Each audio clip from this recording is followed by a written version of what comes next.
Je vous salue tout le monde. Saluez votre voisin qui est à gauche. Saluez aussi votre voisin qui est à droite. Saluez votre santé. Saluez votre cœur. Saluez votre carrière. Lelo tolingi to lobelo ko eza motuya. Mais tokoki koloba yango te sans to passer par la prière. Nalingaki yo zolandanga, yo zoyokanga, tozwa quelques minutes sur la prière. Tobondeli na kombo na Yesu. Yahweh Shama, merci. Totiki moment prédication, exhortation, enseignement entre tes saintes mains na yo. Dieu de grâce, ngana disparaître yo apparaître. Ngana dinda yo tombama, ngana vanda yo telema, ngana bunga yo mimonisama. Na telemeli nyonso ezali contre ta parole. Nyonso perturbation ya pensée, nyonso eza esprit humain, nyonso yo tezala musika ya exhortation yo, prédication yo, au nom de Jésus. Dieu de grâce, cher Saint-Esprit, soit contrôle la nyonso, et nyonso ezala pona lukumu na yo, au nom de Jésus. Amen. Les autres qui t'ont parlé, thème est très capital. Le pardon nous libère. Bien-aimé, le pardon peut-être sur yoka yango mingi. Mais na kolingana attirer attention na yo. Na kolinga na épingler yo na exhortation to prédication lelo. Owa kolanda nga vraiment na bokebi. Peut-être ça ne loko moko iko bosana. Peut-être ça ne loko moko iko sala ignorance. Mais n'angola Saint-Esprit lelo. Pour iko bénéficier, to pour iko réparer. Le pardon nous libère. Tozolobela l'offensé, tozolobela l'offenseur, tozolobela accusé ou tozolobela accusateur. Nous avons tous besoin de pardon. Dans le bien, yo l'offensé, yo l'offenseur, yo l'accusé, yo l'accusateur, biso nyonso, tous en a besoin, il y a pardon. Et ça, très capital na vie na biso. Peut-être que koloba, mais angande, mutuba offensaki, bien aimé, de part à d'autres, tous en a besoin, il y a pardon. Bien aimé, le pardon divin est très capital quand on a biso. Laissez tout à Dieu. Notre juge est celui qui juge. On a répété. Laissez tout à Dieu. Notre juge, c'est lui qui juge. Bien-aimé, sans plus tarder, va tout démarrer. Joa Mokande Sikoza, Ephésiens chapitre 4, verset 2. Kuna bazo parler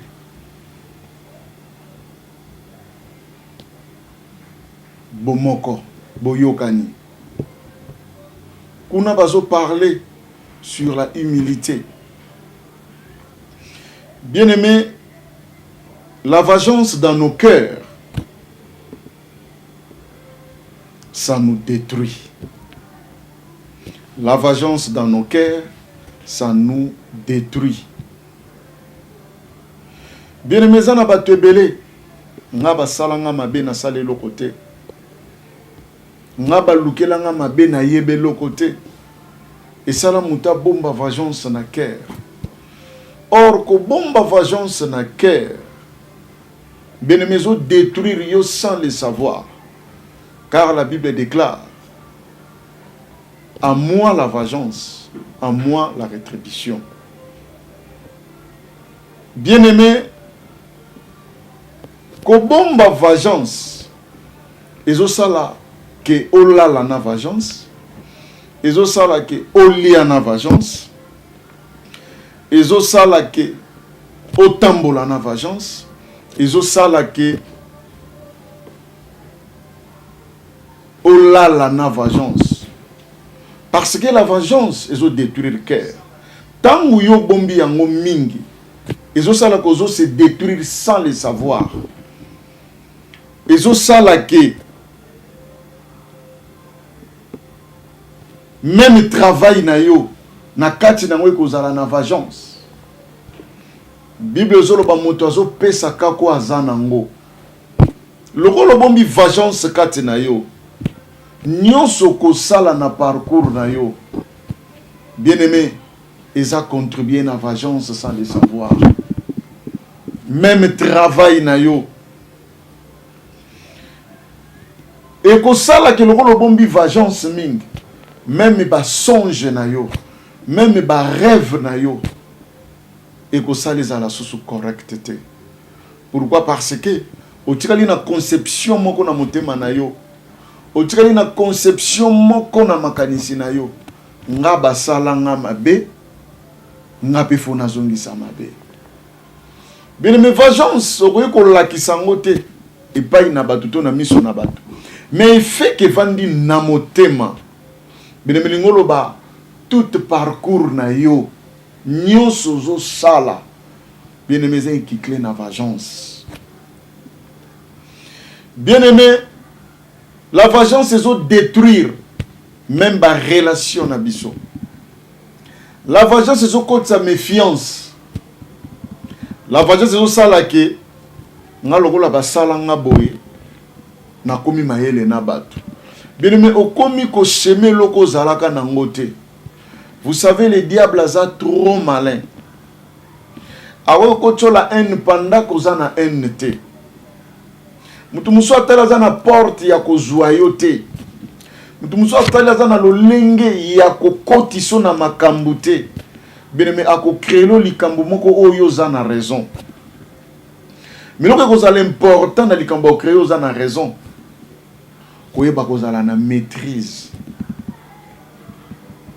Koyeba kokota na likambo wana te. Même likambo wana bien aimé. Peu importe le lenge koyi koya, mais lo que ça très important. Yo kokota na ngote. Yo fotika la na yo. Bien aimé soko koti nango. Eko bebi somo tema. Oko tika la na vengeance. Obandi ko appliquer ko pratiquer loko oyo zalaki na ngote. Obandi ko memela ngo meme batu nyonso nde nazolo ba vengeance soki na motema bien aimé. Oko mema yango partout.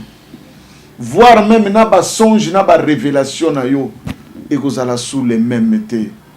Pourquoi? Parce que kotisi semence moko oyo zalaki na ngote. Yango tem na mso na lobaki le pardon nous libère. Na lobaki ne bandeli. Nazolo bela offenser tout l'offenseur. Nazolo bela accuser ou l'accusateur. Peut-être que vous avez été offensaki. Mais ce qui est très important.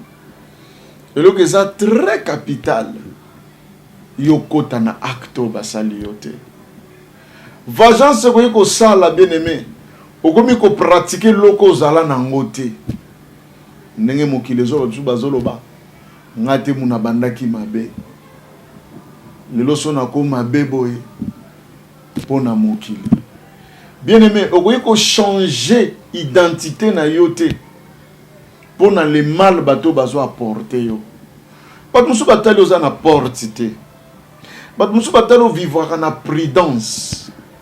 Mais batali me muto to gagner ndenge nini. Faut to créer oya biso. O biso to ko créer problème ezaka akota. Kokota elingoloba déclenchement ya acte wana ba s'opposer pa na yo. Déclenchement ya langage na ba lobby pa na yo bien-aimé. Et déclencher vengeance. Ovandi nango na motema, obandi ko méditer yango, obandi ko lala na yango. Bien-aimé, vengeance wana e ko changer total. Nyonso zo sala. Vengeance wana zo appliquer na kati. Voir même ba songe na yo comment échanger. bando kilke loko mobo na kacha motema na yo. Ba rêve ne koma sous pareil te. Comportement na yo échangea. Même savoir-faire na yo bien-aimé échangea total. C'est ça la secret du diable. Yangonde impact to misala molili. Bala na besoin tikala le même te. Bagi na besoin ba changer yo. Ba commission instrument na bango. Ba tala ki porte kokota pano ezate. Et sengela qui va créer quelque chose. Bien-aimé, monde à ténèbres est bien organisé. Ba préparaka nyonso, ba organisaka nyonso. Et loko ezana biso motu ya bien-aimé. Ezo senga foko za la prudent ou prudente. Bien-aimé, soko za prudent ou prudente te bien-aimé. Okoya kokota na makambo zala na ngote. Bien-aimé, non pardon. Ezo salake. Bisoto tikala sous les mêmes métiers. Mais bien-aimé, il est temps. Bible zolo mon peuple périt faute de connaissance. Yo zui libakwa kolandanga na ngonga oyo. Yo zui grâce à kolandanga l'émission. Bien-aimé, elle les kazarte. Nalingo bénéficier quelque chose dans le message. Le pardon nous libère. Nazo senga na yo. Na katia motema na yo. Okotisa pardon. Nazo senga yo na katia motema na yo. Okotisa pardon. Bien-aimé, vengeance. Eza semence moko. Ezo détruire mon tout. Totalement. Ils ont détruit physiquement et spirituellement. Vengeance, bien-aimé. Ils ont ça la moutaz à le même métier. Peut-être nga banana sala batu mabete. Mais bien-aimé, diable a besoin à la juste temps. Diable a besoin de temps sa vie no malamutin. Faut créer quelque chose. Donc il est grand temps. Yakoyeba kolongola ba fardeau. Il est grand temps. Yakoyeba ko se débarrasser na fardeau. Au diable à la tisibiso. Il faut kolongola. Oyo nzamba lona tekati na yo. Tozomona partout. Batu bazo kabwana. Surtout na ba pays étranger. Bolingo na biso ezaka so tozui problème. Mais tant que tozo vivre ka na vengeance. Vengeance ezo sala ke olinga komona koma moninga zo tombwa mate. Vengeance ezo sala ke owa komona ndenge moninga zo avancer te. Bien-aimé, le pardon nous libère. Nalingo kotsa pardon na motema na yo. Nani asala yo mabe?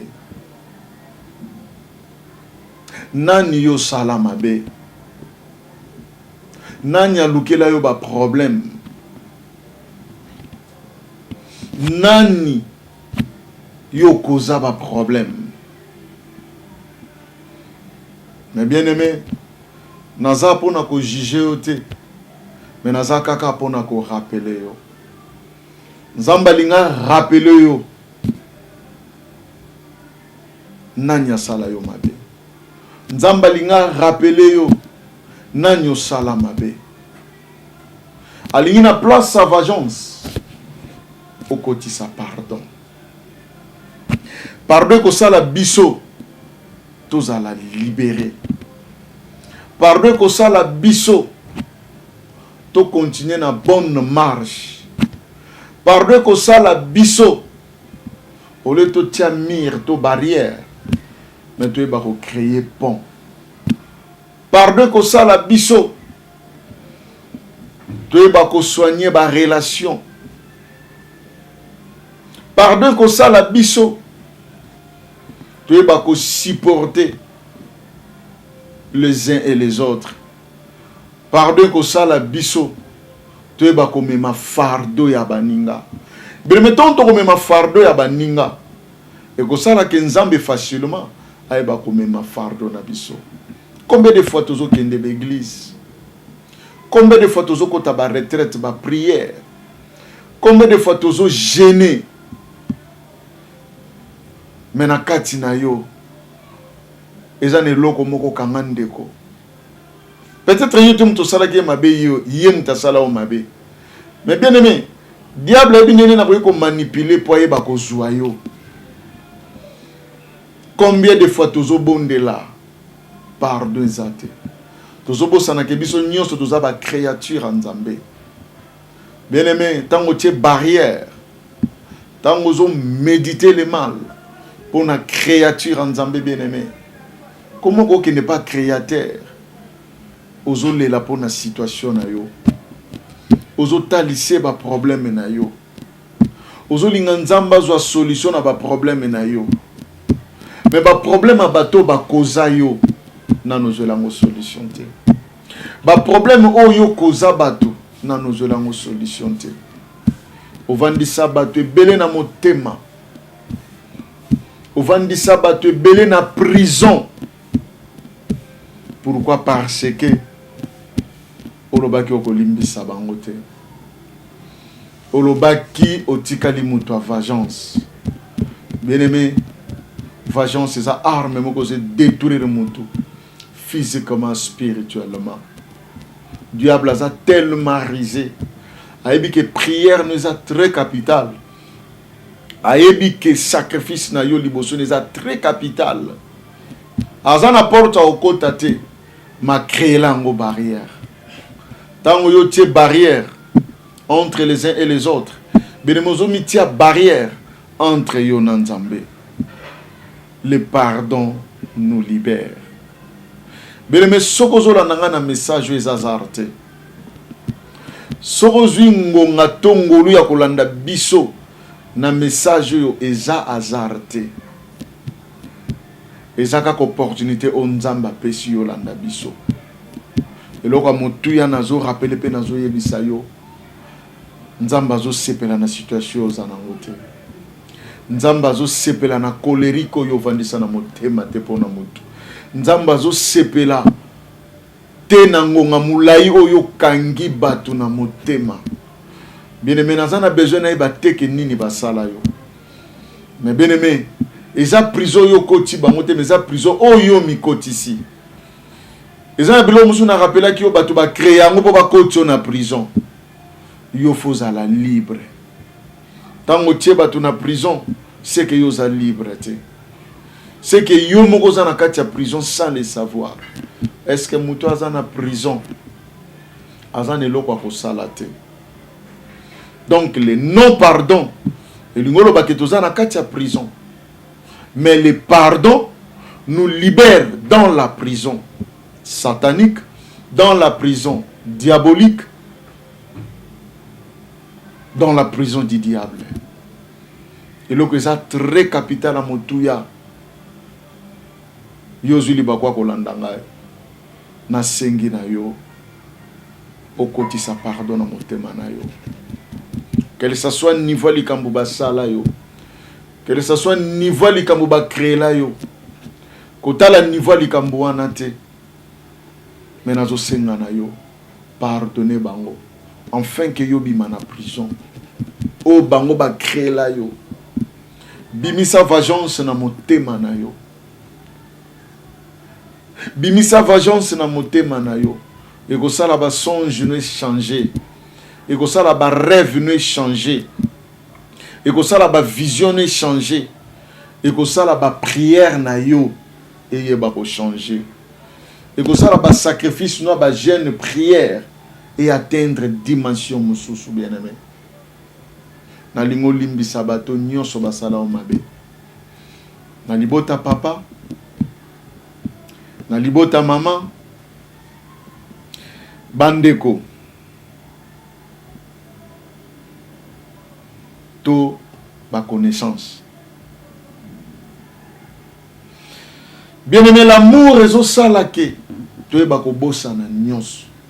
Na place sa vengeance na motema. Planter l'amour. Tango planter l'amour. Bien aimé ko sala nzambo azamour. Aïba ko penser na yo. Planter l'amour katana yo. Amour envers les uns et les autres. Savoir supporter les uns et les autres. Ceux qui ont pardonné, et au sala que nzamba bénir yo abondamment. Et que sala que rêve na yo et comme clair et net. Mais pendant que pardonner, bien aimé, à to sali ba prière en ndengeni ozana katia prison. À to luki situation ndengeni ona kende jena 100 jours ozana katia prison. Mais soko pardonner et que sala ko bima na prison. Ko bima non na prison et que sala ke nzambe apambola yo koleka. Ko bima non na prison tango pardonner et que ça la rêve, songe, vision na yo ezala net. Et que ça la longola qui pardonne à motema na yo ovandisi l'amour. Bien aimé, nyonso ko sala longolo za na amour kati na yo et vous allez accompagner na amour. Même vision na yo, même songe na yo, même rêve na yo. Même prière na yo, même sacrifice à jeune prière na yo bien aimé. Et que ça là qui est à l'accompagner na amour. Le pardon nous libère. Bien aimé na ebi ke yo zolandanga, na ebi ko za touché. Bien aimé na ebi ko za rappeler na quelque chose. Mais loko motuya na ye ko condamner yo te. Et loko motuya na ye ko talisa yo comment au wumeli na vengeance te. Mais il y a un temps pour tout. Yo zui li bakwa ko landanga. Il y a un temps pour tout. Ce qui lobi vengeance mte vana ki na motema. Na minito. Tozo koti sa amour. Na minito. Na lingo vandi sa amour na motema na yo. Bien aimé, merci. Na lingue sikoza après enseignement to prédication exhortation o. Na lingue sikoza to bondela. Pendant que nous sommes bon de là, je vais aussi prier pour vous. Bien-aimés, kotala lolengo utite. Metalo nzamba zolo belo na ngongo. Esiko zakanga misu. Ngana zo bondela pona yo. Yo mo pomi bondela. Ya liboso sala confession, lo bana nzamba lembiso. Et ami balé, lo bela nzamba na liko planter l'amour. Le Dieu là va vous bénir. Yahweh Shammah, la Bible déclare, c'est la révélation de ta parole nous éclaire. Natiki ngongo moto nyonso alandi biso na prédication na maboko na yo. Dieu de grâce, otei biso sur le pardon nous libère. Otei biso motuya na kati nango sur la vengeance. Nazote lemela, Dieu de grâce, fruit nyonso, semence nyonso ya vengeance, ou ezala ki planté kati na peuple na yo. Nazo détruire rango au nom de Jésus. Et libérer mitema ya bana na yo na kombo na Yesu Christo. Le Dieu de mon alliance. Nazo semer amour kati na peuple na yo. Limbisa liboto ezo confesser pa ina yo. Oba umela kingo ngamula ina vengeance na mitema na bango. Mais lelo ba yo ki yo pe bandimi. Kolongo la vengeance na mitema na bango. Tika ete bazala libéré au nom de Jésus. Tika ete bazala libéré au nom de Jésus-Christ. Dieu de grâce. Na sengi fruit à amour na yo. Ezala planté na mitema na bango. Amour et accompagné ba rêve na bango. Amour nous est accompagné vision songe na bango. Amour nous est accompagné travail na bango, parcours na bango. Na combo na Yesu Christo. Que la rosée du ciel ait arrosé peuple. Que la graisse de la terre et à la partage ya motonio soit zolanda biso. Dieu de grâce, merci. Le la peuple na yo. Au nom de Jésus-Christ. Merci Seigneur Jésus-Christ. Amen. Bien-aimé, Zambana Pambola Bisso. Zambiana de la Linga sur les pardon nous libère. Bien-aimé, Ngayabino, votre humble serviteur, Pasteur Zizila Robert Ndombasi. Église Nabiso, Onzambatier, Tosanganaka, église locale eza na ville à Kinshasa, RD Congo. Toza précisément na commune Yanjili, avenue Lufimi, numéro 7, quartier 5. Bien-aimé, Nzamba Pambola yo, Olandi biso. Nzamba Pambola équipe nyonso ya technique. O nanzena na bango, Nzamba sali eke yo zala beni. Nzamba Pambola mokolo cheno yo. Et Nzamba Pambola moto nyonso a contribué pour l'émission. Bien-aimé, yo zana posa ya ko contacter biso. Numéro ko zala affiché na sewana. Tokotia de numéro. Ngonga nyonso linko benga biso. Obengi okokoya na maboko ya secrétaire. Sokoya na maboko ya secrétaire de l'église te. Peut-être okokoya na maboko na ngamoko. Vraiment, je vous aime tous. Que Dieu vous bénisse. Merci, à la prochaine. Amen. Ciao.